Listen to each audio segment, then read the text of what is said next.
And when something like this happens, where the firing occurs after the division round of the playoffs, and that's rare.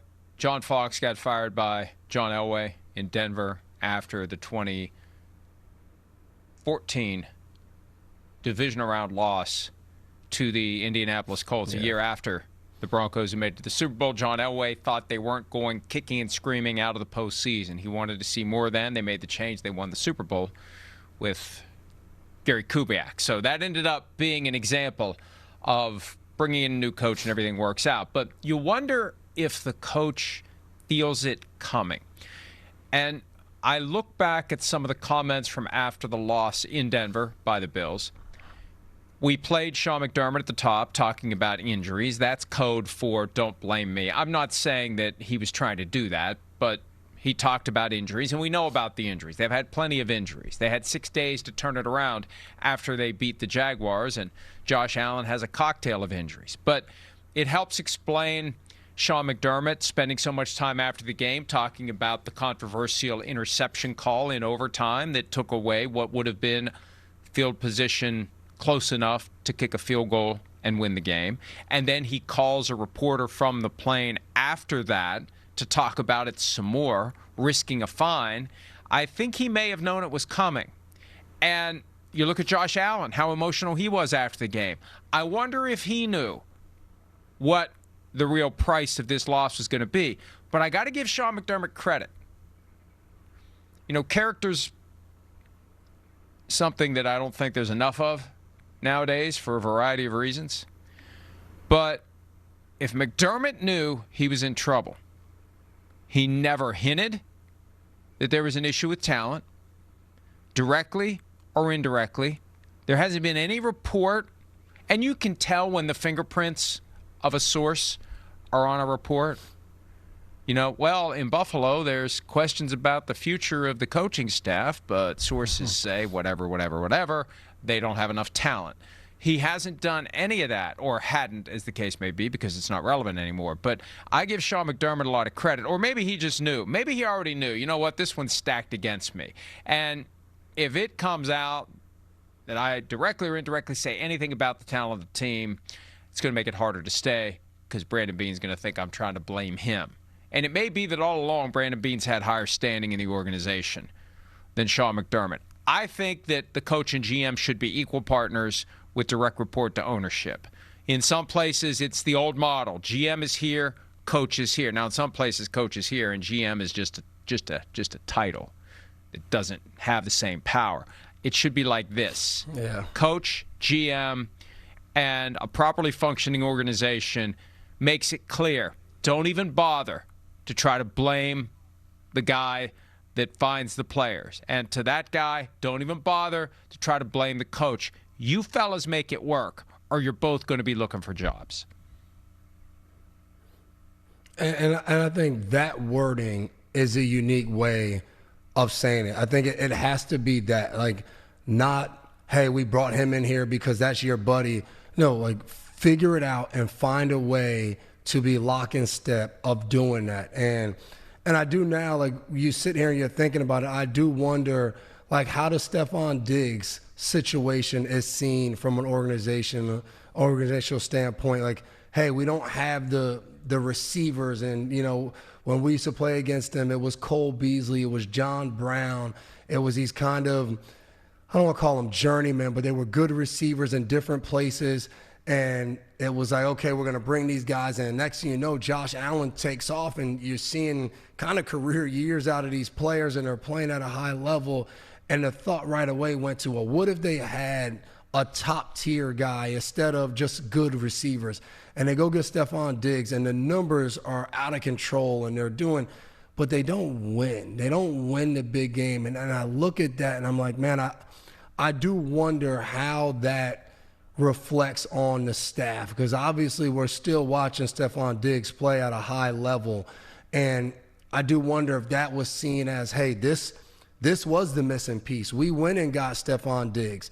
Yeah, we had some other guys. We went in the draft. We got James Cook, but we went and got that guy to go and get it done. But as a staff downstairs, like, whatever you want to say, it didn't work out. And And why didn't that work out? Because now in the place where it's never supposed to work out for a guy who's a bad apple with Mike Vrabel in New England, he's over there and he's seen as this leader and he's out there, he's flourishing. He has young guys, behind him playing at a high level. So I sit here and I'm like, man, for Buffalo, you're in the same division as this team that, terrorize you and, out of nowhere, they're terrible and you're beating them and now they're the laughing stock and you're happy. And then 2 years later, you're like, wait, how in the heck is this team in the AFC Championship and we're at home? And I do feel like from an owner standpoint and a competitive feeling from business and all of that, these guys all go to the owner meetings together. They're all at there's different things. I'm sure for Pagula, there was a time where it was like, yep, I came in here now and now it's me. Mr. Kraft, you had your run. It's my run now. And I do think that whether you want to call it embarrassment or anger, I think you got to sit there in Buffalo right now and be like, no, this is BS, that we're sitting here watching the Patriots have a chance to go to a Super Bowl. And we have the best quarterback. We have the best player in the NFL. This should be us. And maybe like you said, when you brought up Denver, and I remember, we were right there. That 14 where they lost to Indy, we end up beating Indy and we go to the Super Bowl and win. And that next year, we come back, we lose in Denver to Denver in the AFC Championship as they go on to win Super Bowl 50. And, whether it was 2013, 14, when they got Peyton Manning, they were seen as a team that should be competing to be in the Super Bowl. And Kubiak got them over that hump. And maybe for Buffalo, it's that same type of feeling. And I think it's as basic as the messaging, handling the players, getting the players properly motivated.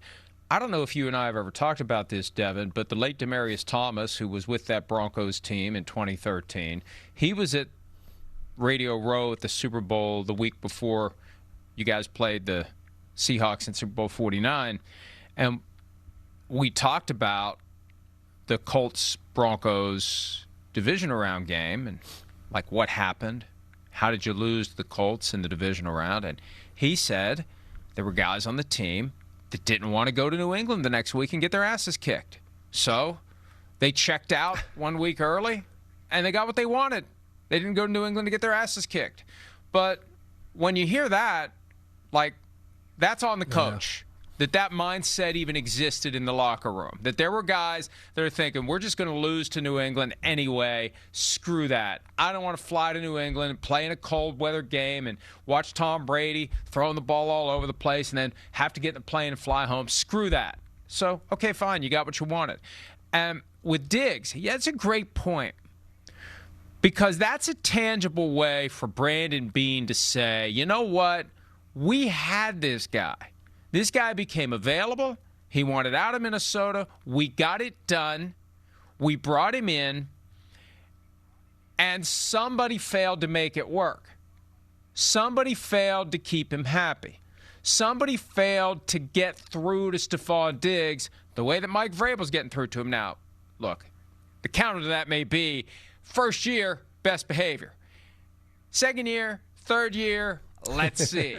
And maybe Stephon Diggs was keenly aware that he's down to his last chance. And, you leave Minnesota, you leave Buffalo. Houston's a little different because he had the torn ACL.